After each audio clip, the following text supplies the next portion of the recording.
Halo sahabat C2 Faterna Unram. Video kali ini kita akan membahas mengenai pencernaan pada hewan ruminansia. Oh iya, video ini saya tidak buat sendiri loh.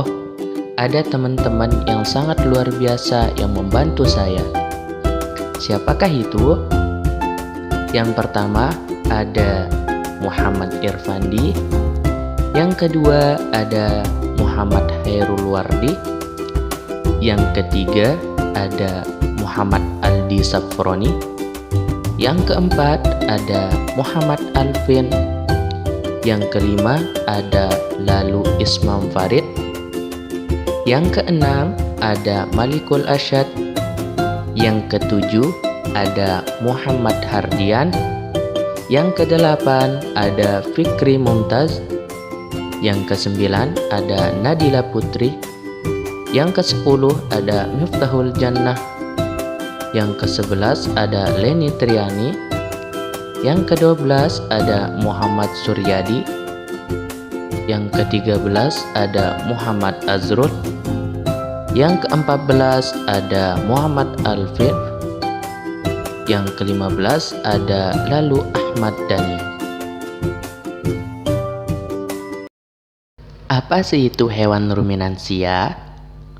Hewan ruminansia adalah kelompok hewan pemakan tumbuhan yang biasa memamah atau mengunyah 2 kali, atau kata lain, hewan yang mencerna makanannya dengan 2 langkah, yaitu dengan menelan bahan mentah, kemudian mengeluarkan makanan yang sudah setengah tercerna, lalu mengunyahnya lagi. Jenis-jenis hewan ruminansia. Yang pertama ada rusa. Yang kedua ada kijang. Yang ketiga ada kerbau. Yang keempat ada kambing. Yang kelima ada sapi. Dan yang keenam ada domba.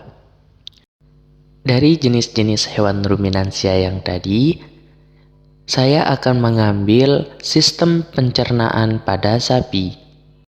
Berikut ini adalah sistem pencernaan pada sapi.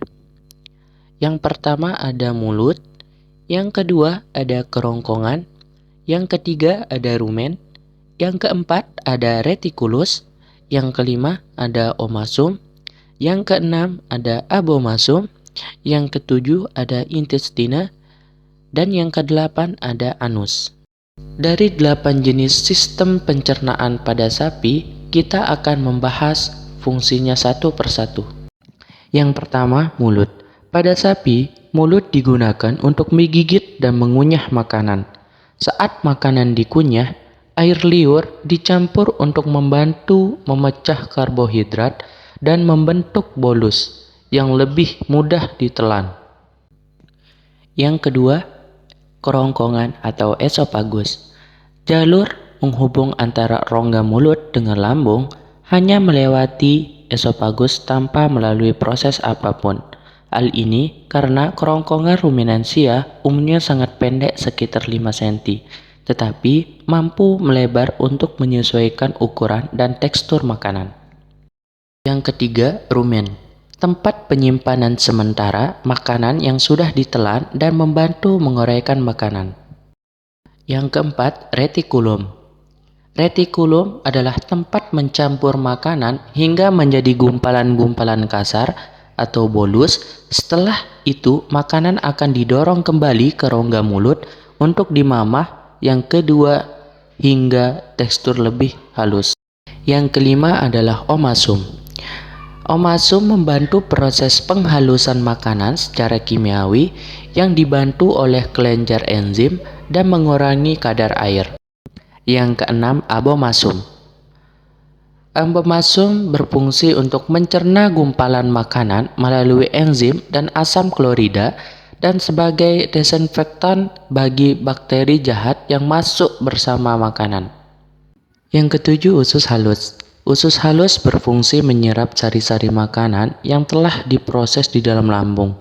Sari-sari makanan diserap, kemudian diedarkan ke seluruh tubuh dan diubah menjadi energi. Dan yang terakhir adalah anus. Setelah sari-sari makanan diserap oleh usus halus, sisa proses penyerapan akan dibuang menuju anus. Sisa ampas makanan tersebut akan dikeluarkan melalui anus. Itulah sedikit penjelasan tentang proses pencernaan pada hewan ruminansia.